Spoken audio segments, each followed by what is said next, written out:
بس جو اللہ تعالیٰ کے نزدیک زندہ ہے اور اپنے رب سے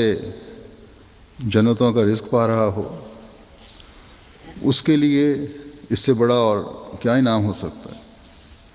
اور حضرت امام حسین، امام حسن اور حضرت امام حسین جو تھے، ان کے بارے میں تو حضرت صلی اللہ علیہ وسلم نے فرمایا کہ وہ جنت کے جوانوں کے سردار ہوں گے، اور ان دونوں کے لیے تو حضرت صلی اللہ علیہ وسلم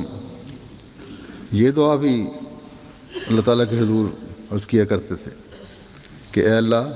میں ان سے محبت کرتا ہوں، تو بھی ان سے محبت کر۔ بس جو اس حد تک حضرت صلی اللہ علیہ وسلم کی دعاؤں سے فیض پانے والا ہو، اور پھر اس پر یہ کہ شہادت کا رتبہ بھی پا جائے، وہ یقیناً اللہ تعالیٰ کے وعدے کے مطابق جنت کے اعلیٰ رزقوں کا وارث بنتا ہے اور بنا۔ اور آپ کے قاتل یقیناً اللہ تعالیٰ کا غضب پانے والے ہوئے۔ یہ مہینہ یعنی محرم کا مہینہ، جس کے پہلے عشرے سے ہم گزر رہے ہیں، اس میں آج سے 1400 سال پہلے 10 تاریخ کو ظالموں نے حضرت صلی اللہ علیہ وسلم کے